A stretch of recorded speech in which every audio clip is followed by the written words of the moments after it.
ಇನ್ನೇನು ಕೆಲವೇ ಕ್ಷಣಗಳಲ್ಲಿ ಕೊಲ್ಲೂರಿಗೆ ತಮಿಳುನಾಡು ಸಿಎಂ ವಿಜಯ್ ಆಗಮನವಾಗಲಿದೆ. ಮೂಕಾಂಬಿಕೆಗೆ ವಿಶೇಷ ಪೂಜೆ ಸಲ್ಲಿಸುವುದಕ್ಕೆ ಅಂತ ಹೇಳಿ ತಮಿಳುನಾಡು ಮುಖ್ಯಮಂತ್ರಿ ಜೋಸೆಫ್ ವಿಜಯ್ ಬರ್ತಾ ಇದ್ದು ಮಂಗಳೂರಿನಿಂದ ರಸ್ತೆ ಮಾರ್ಗದ ಮೂಲಕ ಕೊಲ್ಲೂರಿನತ್ತ ಬರ್ತಿದ್ದಾರೆ. ದೆಹಲಿಯಿಂದ ಮಂಗಳೂರಿಗೆ ಆಗಮಿಸಿದ್ರು, ಬಳಿಕ ಕೊಲ್ಲೂರಿಗೆ ಈಗ ರಸ್ತೆ ಮಾರ್ಗದಲ್ಲಿ ಬರ್ತಿದ್ದಾರೆ. ಮಂಗಳೂರಿನಲ್ಲಿ ವಿಜಯ್ರನ್ನ ಸಚಿವ ಖಾದರ್ ಸ್ವಾಗತಿಸಿದ್ದಾರೆ. ಮಂಗಳೂರು ಏರ್ಪೋರ್ಟ್ಗೆ ವಿಜಯ್ ಬಂದಿಳಿದಂತಹ ಸಂದರ್ಭದ ದೃಶ್ಯ ನೋಡ್ತಾ ಇದೀವಿ. ಅಲ್ಲೂ ಕೂಡ ಸಾಕಷ್ಟು ಮಂದಿ ಅಭಿಮಾನಿಗಳವರಿಗಾಗಿ ಕಾಯ್ತಾ ಇದ್ರು. ಈಗ ಏರ್ಪೋರ್ಟ್ನಿಂದ ಕೊಲ್ಲೂರಿನತ್ತ ವಿಜಯ್ ಪ್ರಯಾಣ. ಪೊಲೀಸ್ ಭದ್ರತೆಯಲ್ಲಿ ತೆರಳುತ್ತಾ ಇದ್ದಾರೆ ತಮಿಳುನಾಡು ಸಿಎಂ. ಮಂಗಳೂರು ಏರ್ಪೋರ್ಟ್ನಿಂದ 125 ಕಿಲೋಮೀಟರ್ ರಸ್ತೆ ಮಾರ್ಗವಾಗಿ ಪ್ರಯಾಣಿಸಬೇಕಾಗತ್ತೆ. ಮೂಕಾಂಬಿಕಾ ದೇಗುಲದ ಸುತ್ತಮುತ್ತ ಕೂಡ ಬಿಗಿ ಬಂದೋಬಸ್ತನ್ನ ಕೈಗೊಳ್ಳಲಾಗಿದೆ. ಮಂಗಳೂರಿನಿಂದ ವಿಜಯ್ ಕೊಲ್ಲೂರಿನತ್ತ ಹೊರಡ್ತಾ ಇರುವಂತಹ ದೃಶ್ಯ ನೋಡ್ತಾ ಇದ್ದೀವಿ. ತಮಿಳುನಾಡಿನ ಮುಖ್ಯಮಂತ್ರಿ ಗಾದಿಗೇರಿದ ಮೇಲೆ ವಿವಿಧ ದೇವಸ್ಥಾನ, ಚರ್ಚ್ ಎಲ್ಲದಕ್ಕೂ ಕೂಡ ಭೇಟಿ ಕೊಡ್ತಾ ಇದ್ರು. ಈಗ ಕೊಲ್ಲೂರಿಗೆ ಬರ್ತಿದ್ದಾರೆ. ಮಂಗಳೂರಿನಿಂದ ಕೊಲ್ಲೂರಿಗೆ ಬರ್ತಾ ಇರುವಂತಹ ದೃಶ್ಯ ನೋಡ್ತಾ ಇದ್ದೀವಿ. ದೆಹಲಿಯಿಂದ ವಿಶೇಷ ವಿಮಾನದ ಮೂಲಕ ಮಂಗಳೂರಿಗೆ ಬಂದಂತಹ ವಿಜಯ್ ಈಗ ರಸ್ತೆ ಮಾರ್ಗವಾಗಿ ಕೊಲ್ಲೂರು ಶ್ರೀ ಮೂಕಾಂಬಿಕೆಯ ದರ್ಶನಕ್ಕಾಗಿ ಹೋಗ್ತಾ ಇದ್ದಾರೆ.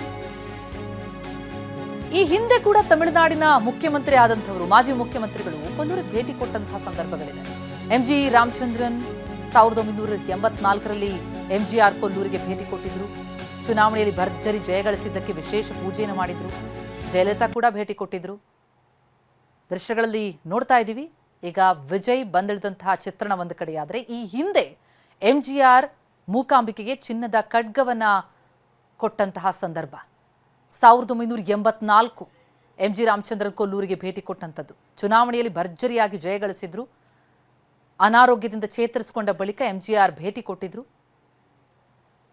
ಇನ್ನು 2004ರಲ್ಲಿ ಜಯಲಲಿತಾ ಅವರು ಭೇಟಿ ಕೊಟ್ಟಂತಹ ಸಂದರ್ಭ, ಕೊಲ್ಲೂರು ದೇವಸ್ಥಾನಕ್ಕೆ ಬಂದು ಚಂಡಿಕಾ ಯಾಗವನ್ನ ಮಾಡಿಸಿದ್ರು. ತಮಿಳುನಾಡಿನ ಮುಖ್ಯಮಂತ್ರಿಯಾದಂಥವರು ಕೊಲ್ಲೂರಿಗೆ ಭೇಟಿ ಕೊಟ್ಟಂತಹ ಪ್ರತೀತಿ ಇದೇನು ಮೊದಲಲ್ಲ. ಎಂಜಿಆರ್, ಜಯಲಲಿತಾ ಜೊತೆಗೆ ಜೂನಿಯರ್ NTR ಬಂದಂಥದ್ದು. ಅಂದರೆ ಸಾಕಷ್ಟು ಜನ ಸೆಲೆಬ್ರಿಟಿಗಳು, ರಾಜಕಾರಣಿಗಳು ಬಂದು ಭೇಟಿ ಕೊಟ್ಟಿದ್ದಾರೆ. 2024ರಲ್ಲಿ ಜೂನಿಯರ್ NTR ರಿಷಬ್ ಶೆಟ್ಟಿ ಅವರ ಜೊತೆ ಬಂದು ವಿಶೇಷ ಪೂಜೆಯನ್ನು ಸಲ್ಲಿಸಿದಂತಹ ಸಂದರ್ಭ ನೋಡ್ತಾ ಇದ್ದೀವಿ.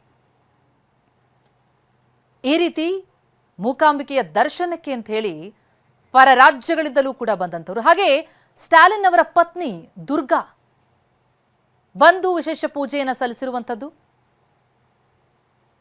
ಈ ರೀತಿ ತಮಿಳುನಾಡಿನ ರಾಜಕಾರಣಿಗಳಿಗೂ, ಅವರ ಕುಟುಂಬಕ್ಕೂ, ಹಾಗೆ ಸೆಲೆಬ್ರಿಟಿಗಳಿಗೂ, ಹಾಗೆ ನಾವು ಮಲಯಾಳಂ ನಟ ಮೋಹನ್ ಲಾಲ್ ಅವರು ಭೇಟಿ ಕೊಟ್ಟಂಥ ಸಂದರ್ಭ ನೋಡ್ತಾ ಇದ್ದೀವಿ.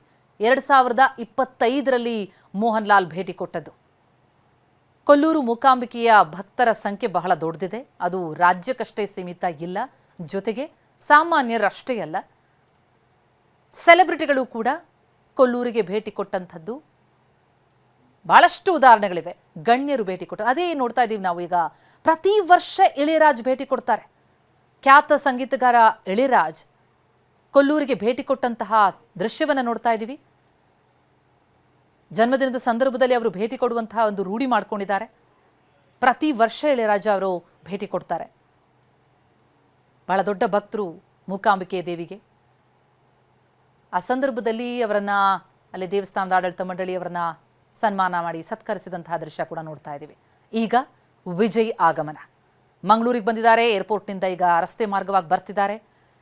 ಈ ಹಿಂದಿನ ತಮಿಳುನಾಡಿನ ಗಣ್ಯರು ಮತ್ತು ಕೊಲ್ಲೂರು ಮೂಕಾಂಬಿಕೆಯ ಆ ನಂಟಿನ ದೃಶ್ಯಗಳನ್ನು ನೋಡ್ತಾ ಇದ್ವಿ.